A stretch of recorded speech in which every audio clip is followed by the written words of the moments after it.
Greetings and welcome to our audience from all over. Welcome to today's edition of Latoken VCTV, where we're going to tackle issues and trends that affect us globally.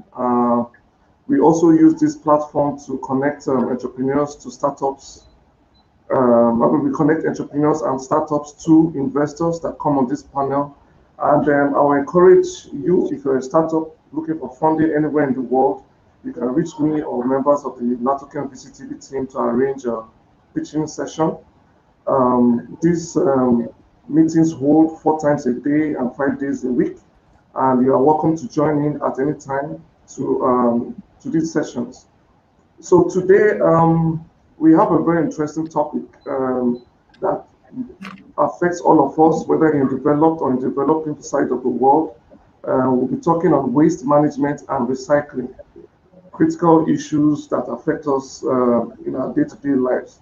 Now, statistics from around the world, especially from the World Bank, has said that the average person generates about 1.5 tons of waste, solid waste yearly. Now, if we compost about 20 million tons of food waste, that is equal to taking about 2 million cars off the road. Now, that has a significant impact for the environment. Um, the World Bank also has a report that says 44% of global waste is attributed to food alone. This impacts food security. Also, over 800 million people suffered hunger in the year 2018. Says a lot about what's happening in the waste and recycling industry. So we know from research that the impact of recycling has the impact to save energy and resources, reduce landfill, and create jobs, among others. Today we have a panel with me today. We'll be discussing all the intricacies of this industry, and we hope to learn a lot from them and their experience. And I hope that you, the audience, can join in anytime during the show, make a comment on the live stream, either on any of the social medias that you are connecting through, and we will be able to pick your comments and respond to your comments during the live show. So I think I will go ahead and ask my panel to introduce themselves, then we'll take it from there. So let me start with Disha, who is joining us from India. Hi, Nathan. Thanks for having me here. For everybody who's seeing me for the first time, my name is Disha. I work for a venture capital fund based out of India called Avishkar Capital. We are the premier fund that has been investing in the impact space since the last 2 decades. We've expanded our horizon and have also been investing in the other Southeast Asian countries and have been also venturing into Africa, which you'll hear about in a couple of months from our side. We manage close to about 400 million of assets under investments, and we've invested in a host of sectors, including waste and recycling. Since impact is close to our heart and is one of the critical sort of metrics that we evaluate our investments into, this is definitely an area of interest and has been seeing a lot of interest from an Indian ecosystem perspective. I'll stop here. Thank you very much. Interesting insights, and we hope you will have for us throughout this show. Next, I'd like to welcome a friend of the Latoken team, Latoken VCTV, Gary. You're welcome. Yeah, great to be here, Nathaniel. It's great to see Disha and Carol and the rest of the Latoken team. My name is Gary Fowler. I'm a serial entrepreneur and investor, and I've done 17 companies. I've had 2 unicorns from Silicon Valley, and it's great to be here. I'm also a venture capitalist. Wonderful. Welcome, Gary. I have some questions to ask you personally during the course of this show. And I hope you'll be able to give me a tech insight to something that is really not a tech issue. Go ahead. Hey, listen, Nathaniel, whenever you're ready, go ahead. What question do you have? Wonderful. Well, I'll start with Disha, though. I'll start with Disha. And I want to ask, what is, I mean, around the world, we have different kinds of waste. We confront them every day. What do you think is the worst kind of waste plaguing the world today? Well, that's an interesting question that you ask, Nathaniel. I think, just from a generation perspective, the most common type of waste that we see across countries and geographies is the municipal solid waste, which comprises of our house, industrial, commercial sort of waste.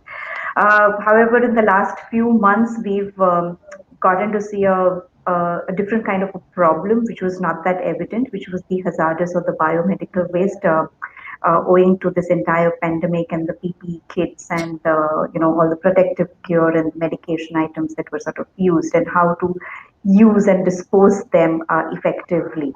But yeah, from a volume perspective, I think it's largely the MSW, as they call it. That's the more critical and the most in need of addressing immediately. Okay, now do you think that there's a marked difference between these kind of waste in the developed and the developing countries? Is it more in the developed or more in the developing countries? So interestingly, yes, as you are as a country sort of moves up the whole development cycle, you do see the waste GDP, or the waste generated per capita increasing as well. Just to give you a little insight on that, for example, US would be generating anywhere close to 2.5, 3 kgs per person of waste per day. Compare that to a geography like China, which would be close to about 1 kg a day, and India close to about half a kg per person per day. So that's a broad sense, and there have been studies which correlate the amount of waste that is generated to the development cycle that the economy is in. Having said that, it's the method in which a country is sort of approaching their waste management, which also determines their sort of development path. If you see most of the European countries and American countries and some of the advanced Asian countries as well, some of these waste management practices have built along the way the economy has also progressed, with a very conscious effort from the government and the private sector to sort of effectively put measures in place that can address this large scale issue. Some of the ad hoc development, or some of the economies where we've seen development and in economic activity happening in sort of spurts and in the last decade or so, some of these waste management issues are sort of still in lag, and the economies are trying to catch up on that. But yes, I mean, there is a very clear demarcation in the waste generation patterns of an economy depending on what stage of development they're in. Also, the composition of waste that is generated differs depending on which scale of development you are at. And as you sort of progress, the proportion of recyclables and plastic consumption, etc., increases, giving scope for circular or sustainability measures to be brought into the ecosystem. Interesting. I like that insight because, for one, I know I did the research a couple of years ago. I found out the amount of food waste in the UK was so huge that they had to create a task force to address this issue. And I'd like to know what Gary thinks about the worst form of food waste from his own side of the world. I'm sorry, Nathaniel, there's a little bit of background, so it was hard to hear you. Can you say it again? Oh, sorry about that. I said, what do you think is the worst kind of food waste? I mean, the worst kind of waste from your own part of the world? Is it food waste, organic waste, solid waste, or liquid? Well, I mean, the challenge we have, Nathaniel, look at it today. I mean, in terms of recycling itself, I mean, it's really confusing. So not a lot of people know that actual plastic has different codes on it. So when I go in myself to recycle and I take items into the bins, I don't know which bin has what, whether it's yellow, green, blue. It's really confusing. So what I think is that we need to, I'm a country boy from Pennsylvania. I grew up on the side of a mountain with 500 people. We always kept it simple. You know, if it was black and white and had horns, it's probably a cow. And so my thing is, let's start with the basics. I mean, part of the problem is people don't know where to put the plastic, paper. They don't know the simple pieces. Then, well, imagine if we had some type of tags on it so that it would be easier for people to sort from the get-go. I can tell you from my own experience, I'm on the board of our community here on the HOA and the homeowners association. One of the things that we did, something real simple, we told people with cardboard you needed to flatten a cardboard. So now people are putting 4 to 5 times as much in a bin. So one of the challenges we need to do from the very get-go is keep it simple. But you're right, Nathaniel, one of the challenges is food waste. I mean, look at what happened during the pandemic. I'm here because we didn't have insight into the system. There was a lot of food during the pandemic, at the beginning stage of the pandemic, that went to waste. And really across the board, you know, part of it is, how do I get the right product to the right place at the right time? So we have to better gauge what our consumption levels are. I mean, part of the other challenge is we supplement farmers in the States and give them money whether the crops come out or not. So we've got to really look at the system. And this is not only in the US, this is really on a global basis. So the encouraging thing is, because of the pandemic and because we had a disruption in the food supply, we understood very quickly that we don't have the kind of insights that we need to have. The encouraging thing is, I see some major steps taken going forward to be able to solve those issues. And again, this is just isn't in the US, this is really a global problem. And we need to address these on a worldwide basis. Thank you. I agree totally with you. It's a worldwide problem. And it has no respect for the region you're from. And I think to a large extent, developing countries are suffering from a lot of mismanagement when it comes to waste. And the next question I want to ask is that waste management is going to triple. I mean, waste generated is going to triple by the year 2050. And especially in sub-Saharan Africa and South Asia. Whose problem is this? Disha, whose problem is this?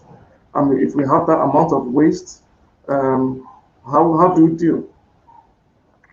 So, yes, I think as I mentioned, right, as the economy has progressed, the amount of waste generated is going to increase, and some of the sort of global economies have, or the developed economies have given us an insight. There are, if you go to parts of US, there are these huge acres of land that are filled with, you know, these old used automobile vehicles, and the sort of ghost cities, as we call them, and a lot of the waste sort of gets piled up over there, and the problem is really under the carpet, and it's not really given as much importance and as much center stage and conversation as it is required. So as I think Gary mentioned, right, it's the problem that has to be addressed in a more simplified way, and it has to start at an each citizen level. And there has to be a huge participation from the public sector enterprises, the governments, the local authorities, to really simplify the process and not really make it difficult. If a simple activity like segregating waste at home, even in the buckets of dry and waste, can have a huge impact on the ecosystem in terms of just recycling. And as economies progress, it's not going to be your organic or construction debris, etc., that is going to increase as much as your sort of plastic and cardboard and packaging waste that is going to. And a lot of this is going to be led by the industrial progression that a country witnesses, followed by the household consumption at an individual level.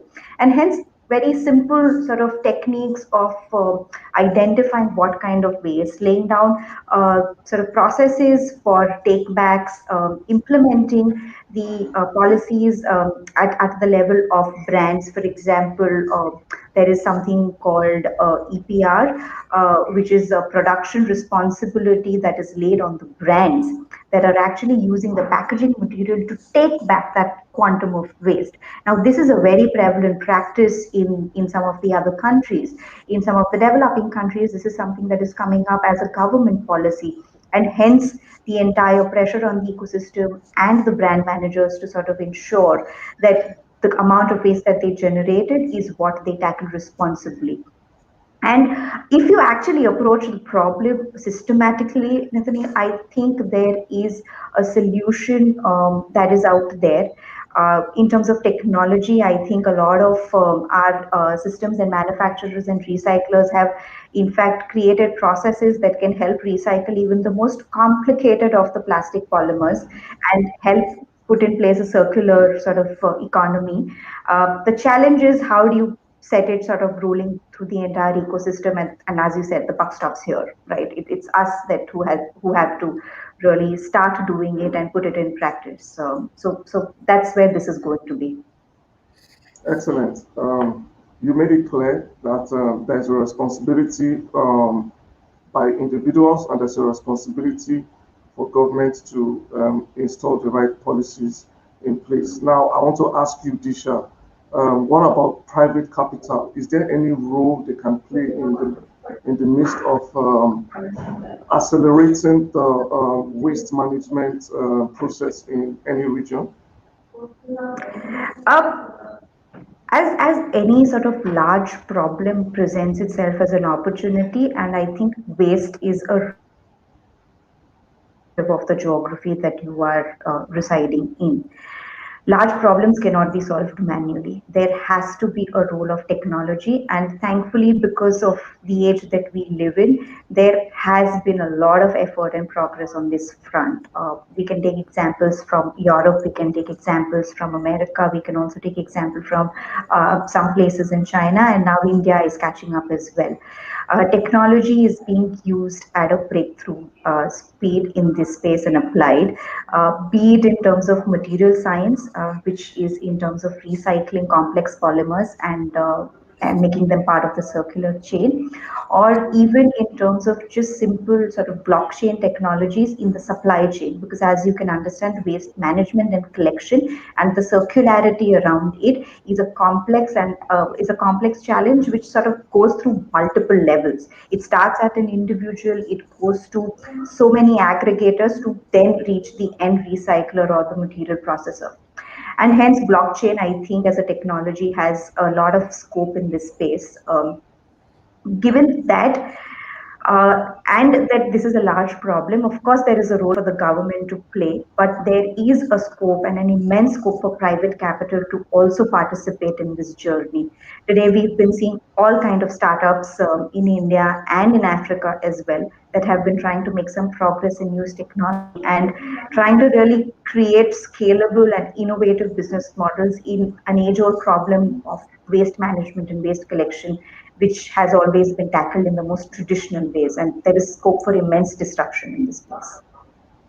Interesting. So I think it's an opportunity for startups to come up with novel ideas and concepts to address this worrying trend. Now, when it comes to the tech side, this is where I have a question for Gary. I did some reading before this show. I found that behavioral insights are critical in knowing how to stem the tide of waste globally. And I want to ask, are you aware of any specific technology, or what do you propose in terms of technology or AI or stuff like that to address the rising issue of waste globally and recycling? Well, so there's a lot of different ways to look at this. Like I said, sorting is a serious issue. So technologies that can look at the particular products that we have, plastics, paper, to be able to identify what could be put into a bin at what time. But again, I look at it, Nathaniel, as a pretty, again, as a country boy. I mean, we have this problem with waste.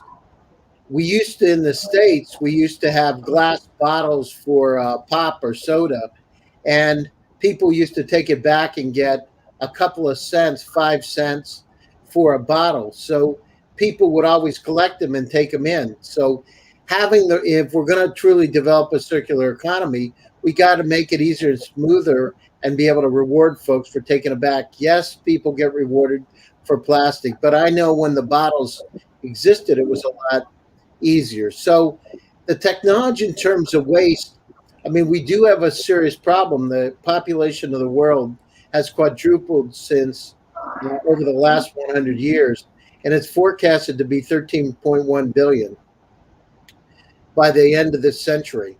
And the challenge we have is that we're going to have less potable water.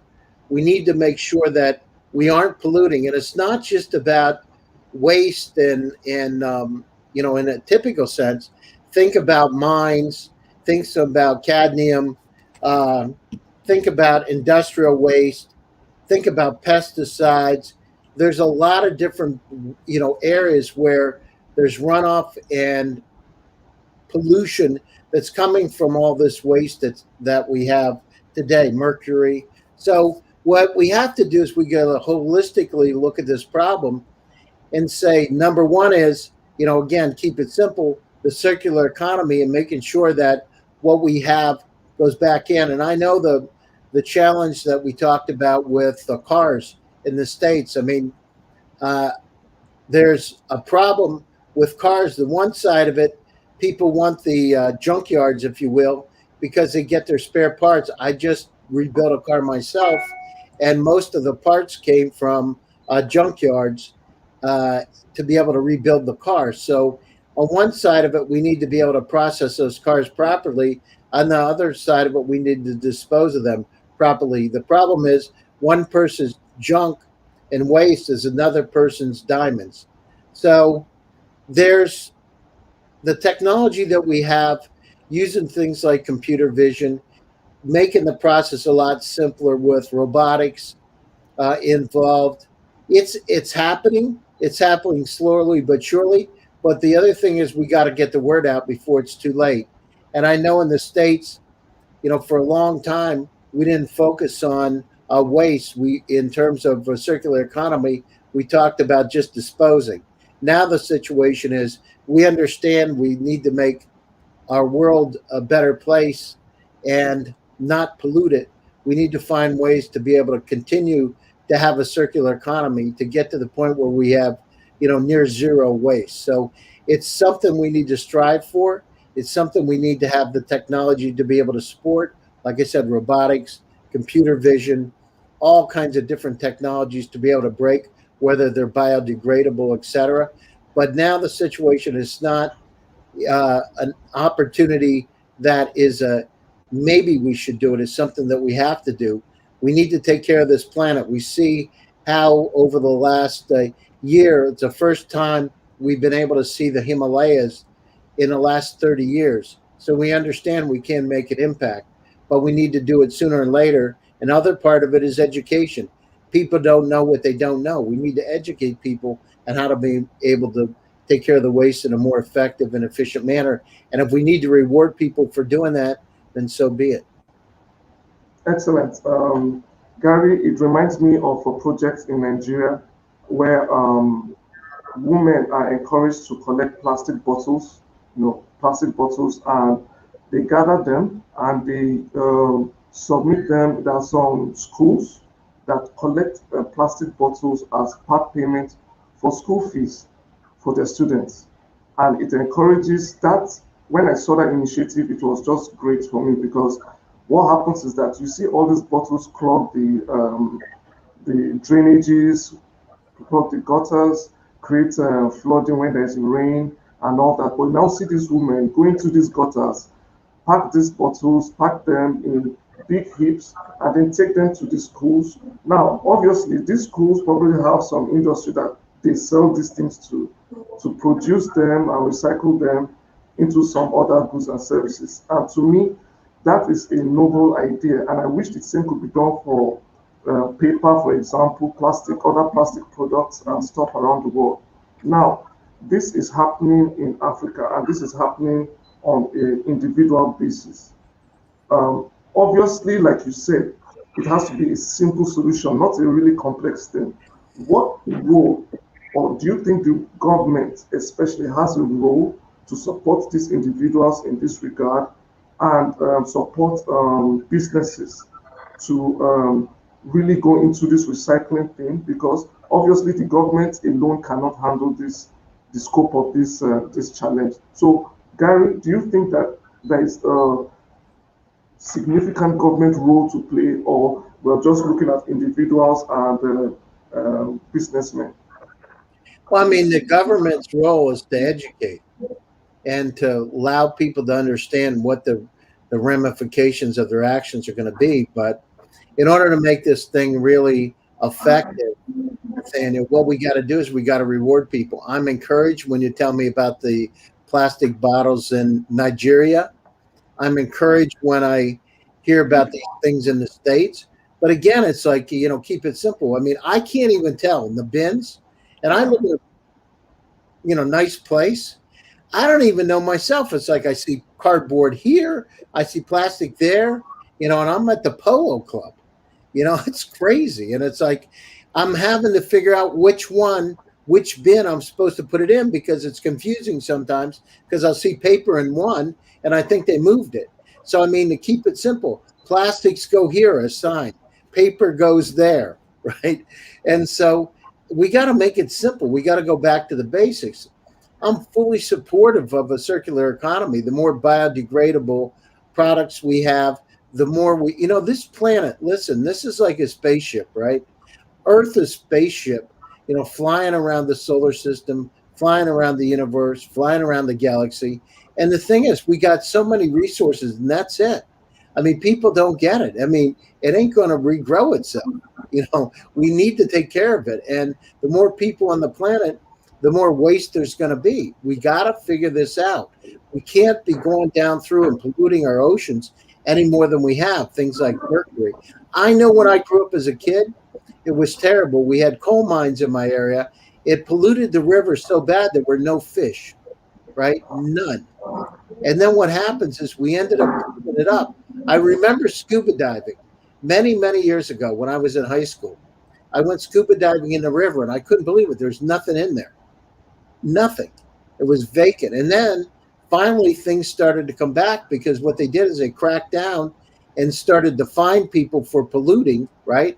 So if their waste went into the river, they made it real simple. It's $10,000 a day or whatever fine they would give people. So what happened is it changed everything, and people stopped polluting, and all of a sudden, or companies, and all of a sudden things started to get better. So the role of government, if you encourage managing the waste by fining for the pollution, it kind of changes things, doesn't it?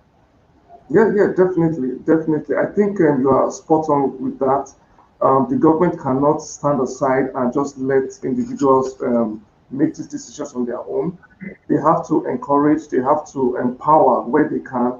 And something struck me early 2000 during the pandemic, during the lockdown, and due to the reduction in activities all over the world, there was a significant impact on the environment. And like you said, the Himalayas was seen for the very first time, ozone layer changes and all that. And I have to say, Disha, does another pandemic need to happen to reset the world?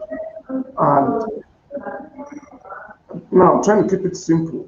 What are the actionable steps people can take away from this show, from this audience viewing? What are the actionable steps that they need to take away and say, you know what, I'm owning, I'm taking responsibility, and I'm going to impact waste management? So I have a slightly different view than what sort of Gary mentioned, and that's probably because of places that we sort of come from and have grew up at. America is very different than Asian and specifically India. The way sort of our evolution in terms of economic activity and hence the related challenges has been. India has 22 of the world's most 30 of the world's top 30 polluted cities, right? So we're in deep shit, right? Just to say the least, pardon the language over here. But this is a scary situation. It's almost like the tipping point, right? And we deal with a complex set of issues because of our diversity, because of the landmass that we sort of operate in, and because of the nature of economic activity and the growth that we're seeing, which is slightly sort of more industrial and not as sort of service driven as the United States is, and hence the sort of intensity of problem is a little different. Yes, there has to be some sort of a government intervention from in terms of educating the population, but there has to be a carrot and stick approach as well, which I think Gary also agrees with, and that is what the government's role is. One aspect is to, of course, set the right policies. As I mentioned, the extended producer responsibility is one step in that direction, which is necessarily dictating to the producers, to the manufacturers, saying that if you are using 10,000 tons of multi-layered plastics, you need to ensure that 10,000 tons of multi-layered plastics is something that you have supervised is addressed sustainably and is being taken back and is put into some sort of a recycling channel or in some sort of a circularity channel. So the onus is on the manufacturers and the brand owners. The other aspect is implementation, right? It's just not enough having the policy. There has to be the right kind of approach to implement and crack down. This is more evident where sort of situation has really gone out of control. And one of sort of the innovative things that our country has managed to do in the last couple of years is have an intercity competition that is hosted by the government, saying which is the cleanest city, right? And you actually have municipal corporations being awarded sort of extra budgetary allocations if they meet certain criteria, etc., right? So now that's sort of the kind of policies that we need to really implement, apart from the incentivization at an individual level. But yes, some sort of a carrot and stick approach is something what the government needs to sort of get involved in to be able to handle these kind of issues. Wonderful. I mean, you just said it there. Carrot and stick approach from the government, a little more personal responsibility, and the honest truth is that waste management is a real big issue all over the world, and we really cannot cover the extent to which it impacts our environment and our food security and all that. But I think I'd like to take one last word from Gary. Waste management and recycling and the future. What is your prediction? Well, will it get better? Will it get worse? And what are we looking at? From my perspective, so if I believe in positive, because I believe you really, will things into existence if you have a positive attitude about whatever it is. So, from my standpoint, we've learned some valuable lessons, Nathaniel, over the last year. We've learned that we're vulnerable as a race, that things aren't, no matter how many quantum computers and weapons of mass destruction and all kinds of things, that, not even be able to get toilet paper with an advanced society is kind of ridiculous, right? Not be able to get food. The food supply in the U.S. was disrupted at the beginning of the pandemic. We couldn't get chicken, for instance, pork. There were a lot of things that we could not get. They weren't in the stores. Not a lot of people want to talk about it, but I can tell you, I live in Palm Beach in Florida, which was one of the nicer places. And we couldn't get the food. We understand they're vulnerable. At the same time, I'm encouraged because we came back to basics. People started buying bicycles again, playing board games with their kids. We're back to basics again. So in terms of the future, I'm very optimistic that we as a world, as a planet, are coming together to be able to solve a lot of these problems that we have, because we understand that we're vulnerable, that we can make a difference. When you can see the Himalayas from India for the first time in 30 years, because the less traffic, less cars on the road. It's encouraging.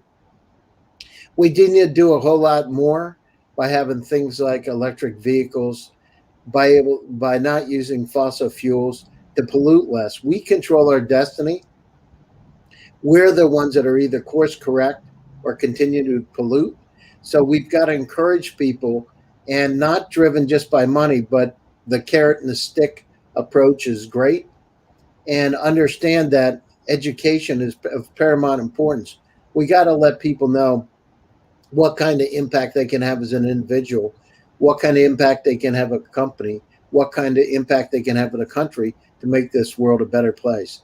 And I'm encouraged because I saw directly in my small town in Pennsylvania how by finding the mines and having some course corrective action, we're able to reestablish fish populations and make things clean again. I'm not saying it's easy, and I'm not saying it's cheap. What I am saying it's possible. Yes. Wonderful. Thanks for that insight. It's possible, and Gary is optimistic. Disha, are you as optimistic as Gary, knowing fully well that, like you said earlier, India is a developing country, Africa is a developing continent, and you find a lot of industries still using fossil fuels. I can tell you for free that there's a lot of food waste in Nigeria. I mean, at least 50% of tomatoes get spoiled or rotten between the farm and the city. With all these issues, what is your prediction for the future when it comes to waste management and recycling? Well, Nathaniel, I am an eternal optimist. That will give you a hint of what my response is going to be. Yes, as a world, I think we've been facing a critical issue, but I think the awareness is there. There is consciousness at an individual level and increasingly at an institutional level as well. We have sustainability goals, which all the countries are sort of following. We have, sort of these trickling down to sort of, environmentally conscious companies as well, right? So this is sort of trickling down into our day-to-day life. You have brands branding themselves and marketing themselves as climate conscious, etc. Maybe they're using it to their benefit, but the awareness is there, right? So we're sort of headed in the right direction. I think for any sort of large issue, the first step is sort of acknowledging that there is an issue. And as a world, I think we've passed that step. And I think from now on, it's just going to be sort of more collective efforts to get to a common objective of trying to make this world a sort of livable space for the future generations. So I think there is immense sort of scope, and the waste management activity in across geographies is going to see a lot of activity in the years to come, with sort of dedicated pools of capital also available from governments and from private capital. And I think there is just immense encouragement for all the startups and all the industries out there who are trying to do something in this sector. Yeah, you said you are part of a private capital venture into waste management and something. Would you like to say a bit about that before we go? Absolutely. Great that you asked that question. So we as a fund have invested in an Indian company called Nepra Resources, which is a company leading in the dry waste management space. So what effectively they're doing is that they have built a supply chain which is backed by technology, which collects the different sort of forms of dry waste from different stakeholders, be it household, industries, municipal corporations, commercial outfits, uses, as Gary mentioned, computer vision and some of those advanced technologies to segregate it into different buckets, and then it sells them to the recyclers in India and maybe going forward across the globe as well. So that's an interesting sort of company that we've seen come about in the last 7 years or so, and we've invested in that company through a couple of our funds. So along with that, we do see a lot of other waste management startups also coming out in Africa, in India, in other parts of Southeast Asia. And there is immense activity and encouragement that these entrepreneurs have been seeing to establish scalable and sort of large business models in this space itself. Wonderful, wonderful. Thanks for that insight. I'd like to use this opportunity to encourage startups, entrepreneurs that are into waste management projects, to use this opportunity to invite them to come and pitch their projects on the Latucan VCTV, where we connect investors to entrepreneurs and startups and give them an opportunity to get their project heard or funded by our panel. And we hold this every day of the week, 4 times a day. And you could easily contact me or the Latucan team on LinkedIn, or go to our website and then send us an email and we'll get back to you. So I think this is where we call it quits for today. Gary, thanks a lot for your insight. Disha, this is the first time you're on Latucan VCTV and we want to see you again. Nathaniel, let me say a couple things. If your audience wants to reach me, they can reach me on LinkedIn. They can get me on Twitter. I'd be happy to talk to them. I also have a couple of shows every week. I host every 2 weeks. I pick the top startups in the world. And tomorrow I have GSD Presents Silicon Valley AI and Tech. I encourage them to listen in. We have tomorrow we have a former 4-star admiral from the White House, a #2 guy in the U.S. military, who's now a venture capitalist, and another friend, Peter Plout, who works for Per Wimmer, who's Richard Branson's partner. And it's an interesting guy. So if you get to tune in, we talk about how to make the world a better place and what kind of technologies will do it. So it's right in line with what we talked about today. And, I'm encouraged, as I said, I'm encouraged that each one of us can make a difference on the planet if we try.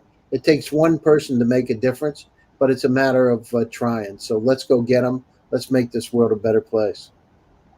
Excellent. So guys, audience, you heard it. Go to LinkedIn, look for Gary Fowler, add him up and join his events. And we look forward to seeing you again later today or tomorrow, depending on where you are. And we see you next time. Thank you very much. Thank you. Bye-bye. Take care. Thanks, Gary. Thanks, Anthony. Bye-bye, Disha. Bye.